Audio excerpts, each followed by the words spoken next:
2 पेक्षा अधिक अपत्य असलेल्या व्यक्ती स्थानिक स्वराज्य संस्थेची निवडणूक लढवता येत नाही असा स्पष्ट नियम असताना 4 अपत्यांची आई असलेल्या उमेदवाराचा अर्ज स्वीकारण्यात आल्यानं महानगरपालिकेच्या निवडणूक प्रक्रियेवर प्रश्नचिन्ह उपस्थित झालंय। ही बाब उमेदवारांना स्वतः सादर केलेल्या प्रतिज्ञापत्रातून उघड झाली असून प्रशासनाच्या ढिसाळ कारभाराचं हे उदाहरण मानलं जातंय।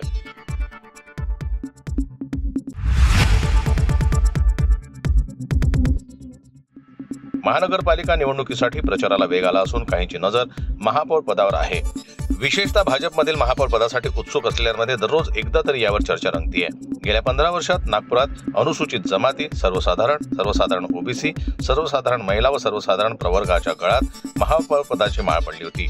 मात्र अद्याप अनुसूचित जातीसाठी आरक्षण निघालं नाही, त्यामुळे यंदा या प्रवर्गातील भाजपमधील अनेक जणांच्या नजरा आरक्षणाकडे लागल्यात।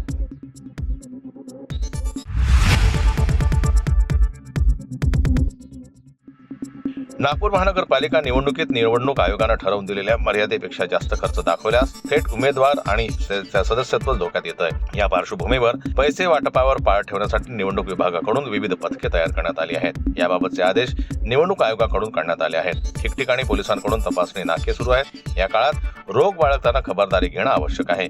2 लाखांवर रोख असल्यास आणि त्याची माहिती सादर न करता आल्यास थेट फौजदारी कारवाईला समोर जावं लागणार आहे।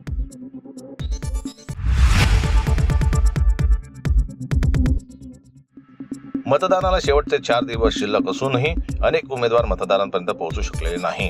प्रचारासाठी अल्प कालावधी असल्यानं स्वतःपेक्षा वाहनांवर विशेष भर दिला जातोय। अनेक भागात सकाळपासूनच ई-रिक्षा व ऑटोतून प्रचाराचा भोंगा वाजायला लागतो। उमेदवार घरोघरी पोहोचत नाही तोपर्यंत मतदारही त्यांना ओळखत नाही, त्यामुळे अनेक उमेदवारांना पक्षाच्या प्रतिमेवरच अवलंबून राहावं लागतंय।